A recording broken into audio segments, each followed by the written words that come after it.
உங்கள் அனைவருக்கும் என்னுடைய அன்பும் நன்றியும். நிர்மால்யா மணிக்கு நன்றி சொல்வதற்கு முன்னால் ஆகுதி அகர முதல்வனுக்கு நன்றி சொல்ல நான் விருப்பப்படுகிறேன். மணி கிட்டத்தட்ட 35-40 வருஷங்களாக மொழிபெயர்ப்பில் ஈடுபட்டு வருகிறார். ஓரளவுக்கு கவனம் பெற்றவரும் கூட. இருந்தாலும் கூட அந்த உரிய கவனம், இப்படி ஒரு அவை, ஒரு நாள் கருத்தரங்கு, அவருடைய முக்கிய மொழிபெயர்ப்புகள் குறித்தான உரைகள் அப்படின்ற மாதிரி இதுவரை எதுவும் நடந்த மாதிரி எனக்கு தெரியலை. அதை முன்னின்று அகர முதல்வன் செய்திருக்கிறார். அவருக்கு நாம் நன்றி கடன் பட்டிருக்கிறோம். ரெண்டாவது, இந்த நிர்மால்யா மணியை ஒரு கல்லூரி முடித்த இளைஞனாக இருந்து நான் பார்த்து வருகிறேன். நேரடியாக பார்த்தது தருணங்கள் குறைவென்றாலும் கூட அவரை பற்றிய தகவல்கள், அவர் எழுதிய நூல்கள், இவையெல்லாம் தொடர்ந்து நம்முடைய கவனத்தில் வந்துக்கிட்டே இருக்கும். இப்போ இந்த உரைக்காக நான் அவரை எழுதிய நூல்கள் பற்றின அந்த பட்டியலை பார்த்தால் பிரமிப்பாக இருக்கிறது. 25 நூல்கள் மொழிபெயர்த்திருக்கிறார். இது ஒரு சாதாரண காரியம் என்று தயவுசெய்து நினைக்காதீர்கள். இது அது ஒரு மொழிபெயர்ப்பாளன் அவனுடைய மேஜையில் உட்கார்ந்து அந்த உழைப்பை செலுத்துகிறான் பாருங்கள். அதை நீங்கள் ஒரு சிலரே அநேகமாக அதை ஊகிக்க முடியும், அதை உணர முடியும் என்று நினைக்கிறேன். அவ்வளவு கடினமான பணி அது. இந்த செர்காடு அண்மையில் வந்திருக்கு. அண்மையில்னா 2-3 வருஷம் ஆயிருக்கும்னு நினைக்கிறேன். 1100 பக்கங்கள். அதை சுந்தரராமசாமி அடிக்கடி சொல்லுவார், தமிழில் வரவேண்டிய நூல்கள் மலையாளத்திலிருந்துன்னு அவர் ஒரு பட்டியல் போட்டால் அதை முதல்ல இந்த செர்காடு இருக்கும். அவர் ஊர் செர்காடு, அதனால் அவர் பேரே செர்காடுன்னு ஆயிடுச்சு, கோவிந்த பிஷாரடி. அந்த நூலையும் நான் இப்போ தான் அண்மையில் தான் வாங்கினேன். வாங்கி படித்தால் பிரமிப்பாக இருக்குது. அதை இன்னும் நான் முழுசாக முடிக்கலை. ஆனால் ஒரு ஒரு ஒரு ஒரு ஒரு பிரதேசத்தினுடைய 30-40 வருஷம், அவர் அநேகமாக அவர் குழந்தை பருவத்திலிருந்து அவருடைய 35-40 வயசில் நூல் முடியுதுன்னு நினைக்கிறேன். நான் சரியா மணி? அவரோட 1950 போல் 50-52 கம்யூனிஸ்ட் இயக்கம் அவங்க எல்லாம் சிறையிலிருந்து வெளியில் வர்றாங்க. அதோடு முடிகிற மாதிரி தான் எனக்கு தோணுது. பட் அவர் 70 வயசு வரைக்கும், 1970-74 வரைக்குமே அவர் இருந்திருக்கார். அந்த பகுதிகளெலாம் நமக்கு தெரியலை. ஆனால் அந்த அந்த ஒரு ஒரு ஒரு ஒரு பெரிய ஆவணம் அது ஒரு கலாச்சார அரசியல் ஆவணம். அப்படி ஒரு நூலை மணி உட்கார்ந்து மொழிபெயர்த்திருக்கிறார் என்பது பாராட்டுக்குரிய விஷயம். நீங்கள் அதில் குறிப்பாக 2-3 அத்தியாயங்கள் நீங்கள் வாய்ப்பு இருந்தால் அந்த செர்காடை கொஞ்சம் விலை அதிகம்தான், இருந்தாலும் பொருட்படுத்தாமல் வாங்கி பாருங்கள். நான் இன்னொரு நண்பருக்கு சொன்ன மாதிரி 2-3 பேர் சேர்ந்து கூட காசு போட்டு வாங்கி படிங்க. அதில் 2 அத்தியாயம், காந்தியும் இஎம்எஸ்ன்னு ஒரு அத்தியாயம் இருக்குது. இவர் காந்தியை பார்த்தது. இவர் 8ஆம் கிளாஸோடவே ஆசிரியர் ஆகிட்டார், கோவிந்த பிஷாரடி. ஆசிரியராக இருந்த பள்ளிக்கூடத்தில் பேச வைக்கணும், இலக்கிய மன்றம் துவங்குறாங்க. இது எல்லாமே 40 ஆண்டுகள் பாருங்கள். லட்சியபூர்வமான காலம் அது, இந்த 40-50. அது குறிப்பாக 50கள். சுதந்திரம் வாங்கிட்டோம், நம்மோட நாடு, நம்ம என்ன இந்த நாட்டை எப்படிலாம் முன்னேற்றணும், எவ்வளோ கனவுகள் இருக்குது, எவ்வளோ திட்டங்கள் இருக்குது, இந்த வறுமையெல்லாம் போய்க்கிடலாம் 5-10 வருஷத்துலன்னு நேரு தொடங்கி உள்ளூர் கந்தசாமி வரைக்கும் எத்தனையோ கனவுகள். அது எல்லாமே ஒரு 10-15 வருஷத்தில் ஓரளவுக்கு முன்னேறினா கூட செதஞ்சு போன காலகட்டங்கள். அதெல்லாம் ஒரு ஒரு தேசியவாதியாக உணர்ந்தவர்கள், கம்யூனிஸ்டுகளாக உணர்ந்தவர்கள் பற்றின ஒரு தொகுப்பு அந்த அந்த அந்த நூல். இப்போ காந்தியை பார்க்குறார் கோவிந்த பிஷாரடி. எனக்கு எவ்வளோ நேரம் இருக்குதுன்னு தெரியல.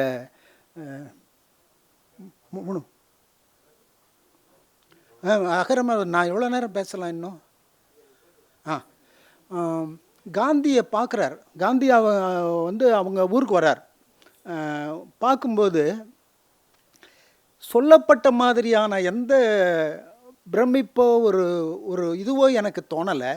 அவர் வந்து ஒரு அரசியல் சன்னியாசியாகத்தான் நான் பார்க்கிறேன்னு பிஷாரடி எழுதுகிறார்.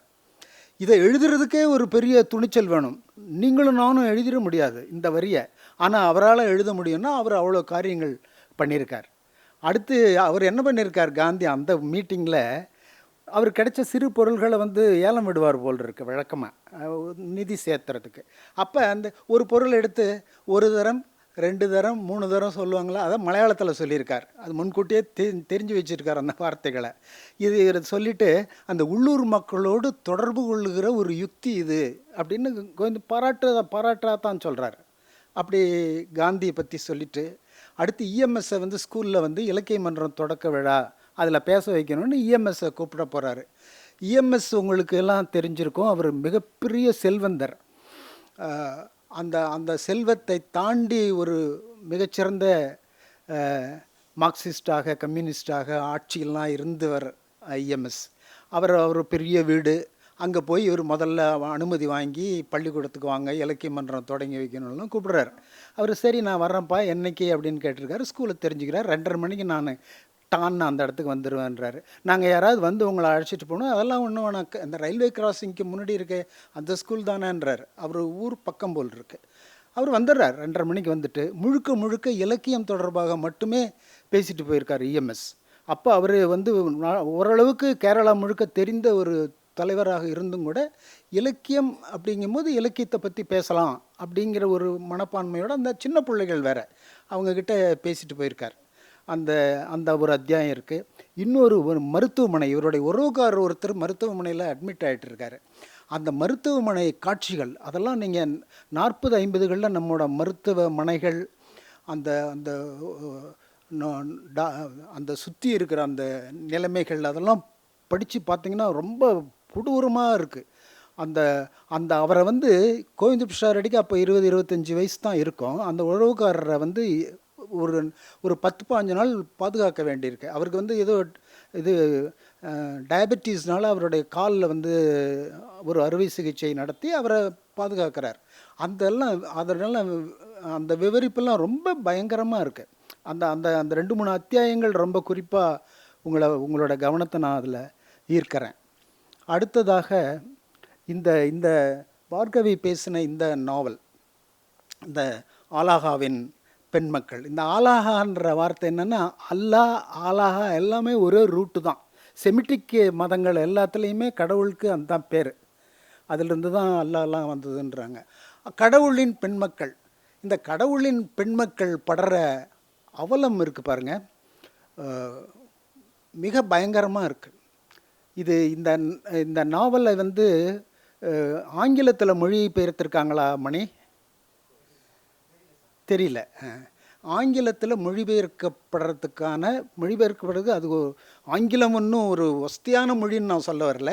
அதில் மொழிபெயர்த்தா என்னென்னா உலக கவனம் பெறும். அதுதான் அதில் உள்ள ஒரே ஒரு நமக்கு அட்வான்டேஜே அதுதான். அந்த மாதிரி ஆங்கிலத்தில் உரிய டிரான்ஸ்லேட்டர் இதை பண்ணினா உலக இலக்கியத்தில் இது ஒரு இடம்பெறுற ஒரு நாவல். இது 208 பக்கம்தான் இந்த நாவல் இருக்குது. அவங்க பார்கவி ரொம்ப விரிவாக அந்த நாவலை பற்றி பேசியிருக்காங்க. இருந்தாலும் நான் 1-2 வார்த்தைகள் அந்த நாவல் பற்றி நான் சொல்லணும். இப்போ நான் கொஞ்ச நாளைக்கு முன்னாடி கூட என்எஸ் மாதவனுடைய ஒரு கோட்டு நான் எழுதியிருந்தேன். அந்த ஏழைகளினுடைய இயல்பான மரணம் கூட ஒரு வகையில் தற்கொலை தான், சரணாகதி தான் அப்படின்னு என்எஸ் மாதவன் வந்து சூளைமேட்டின் பிணங்கள்னு ஒரு கதையில் எழுதியிருக்கார். சூளைமேட்டில் காலரா, அதுதான் அந்த கதை. அதை வந்து என்எஸ் மாதவனுடைய வயசை வச்சு பார்த்தா அவர் பார்த்துருக்கிறதுக்கு வாய்ப்பு இல்லை. அவர் 48 தான் பிறந்திருக்காருன்னு நினைக்கிறேன் மாதவன்.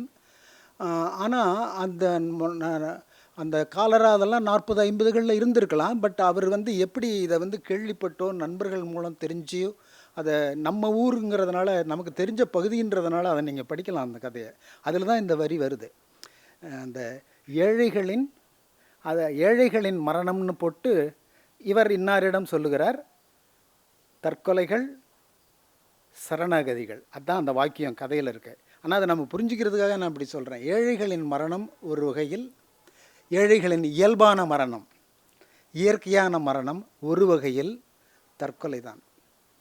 அந்த ஏழைகளை நீங்கள் விரிவாக பார்க்கணுன்னா சிறுகாட்டிலையும் பார்க்கலாம், இந்த நாவல்லையும் பார்க்கலாம்.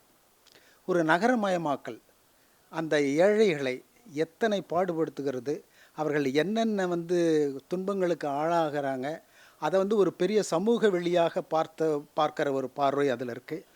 அதை ஒரு பிரதிநிதித்துவப்படுத்துகிற ஒரு சிறு குடும்பம், அந்த குடும்பத்தை பார்க்குறதாகவும் நம்ம எடுத்துக்கலாம். மதம் இதில் வருது. ரோமன் கத்தோலிக்கர்களுக்கும் சிரியன் கத்தோலிக்கர்களுக்குமான முரண்பாடு. இந்த சாரா ஜோசஃபு சிரியன் கேத்தலிக்காக தான் இருப்பாங்கன்னு நினைக்கிறேன், எனக்கு தெரியல. அது மாமியாருக்கும் மருமகளுக்குமான மாமியார் மருமகள் அது ஃபினாமினலான ஒரு முரண்பாடு இருக்கும். அதில் இந்த மதம் தொடர்பான விஷயங்கள் வேறு அதில் இருக்கும். ரெண்டு பேரும் ஒருத்தருக்கு ஒருத்தர் கிண்டல் பண்ணுவாங்க. மிக நுணுக்கமான நகைச்சுவையெல்லாம் இதில் இருக்குது. அதெல்லாம் சொல்கிறதுக்கெல்லாம் நேரம் இருக்குமான்னு தெரியல.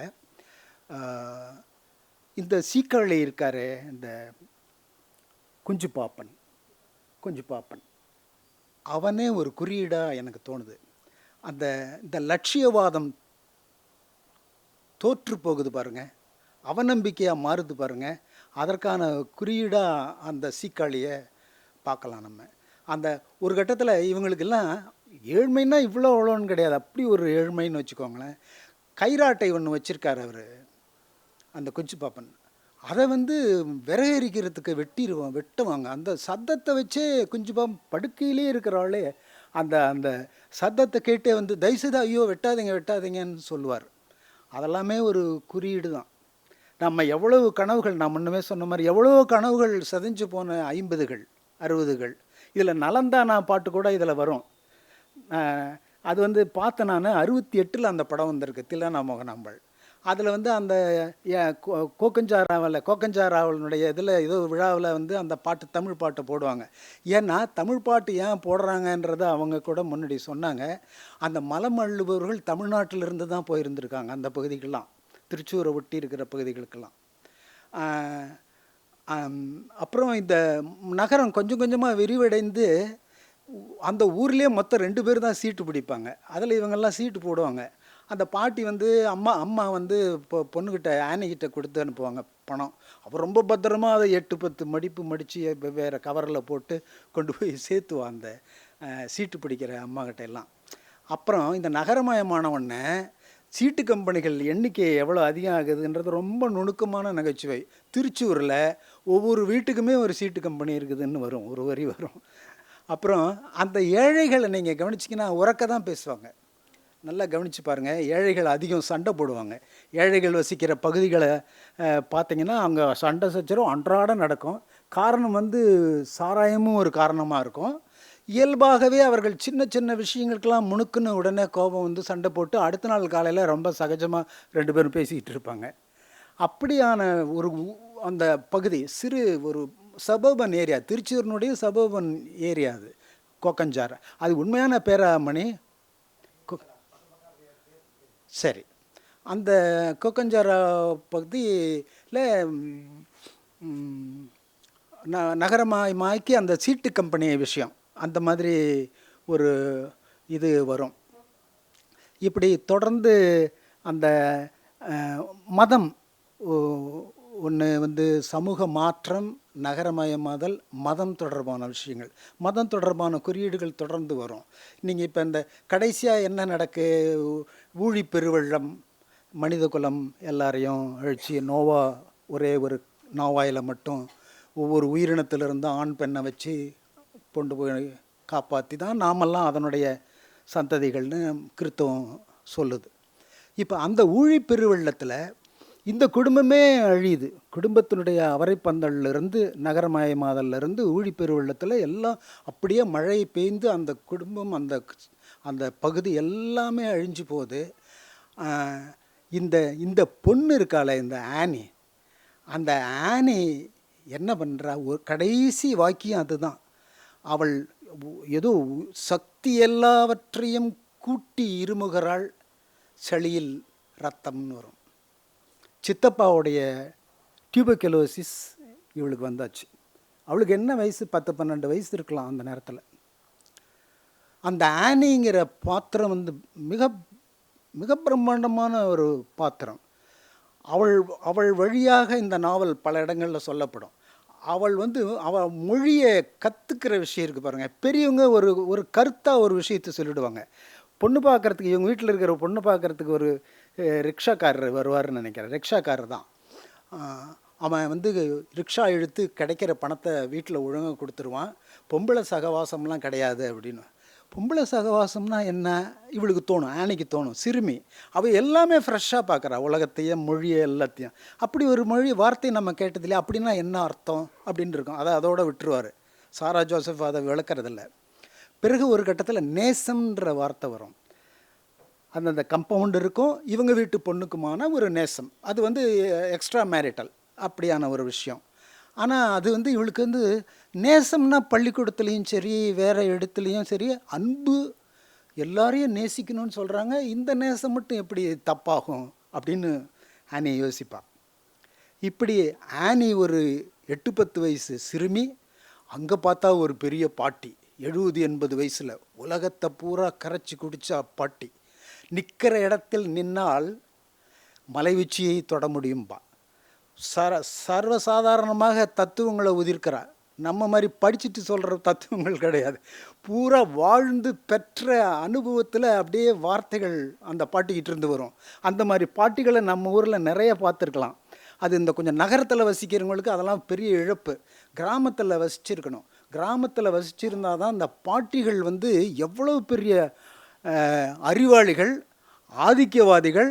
இன்னும் சொல்ல போனால் ஆணாதிக்கம்னு சொல்கிறோமில்ல, அது பெரிய பெண்ணாதிக்கம். அது அந்த பாட்டிகளுக்கு இருக்கிற அதிகாரம் குடும்பங்களில் நீங்கள் கற்பனையே பண்ண முடியாது. அவங்க வச்சது தான் சட்டம்.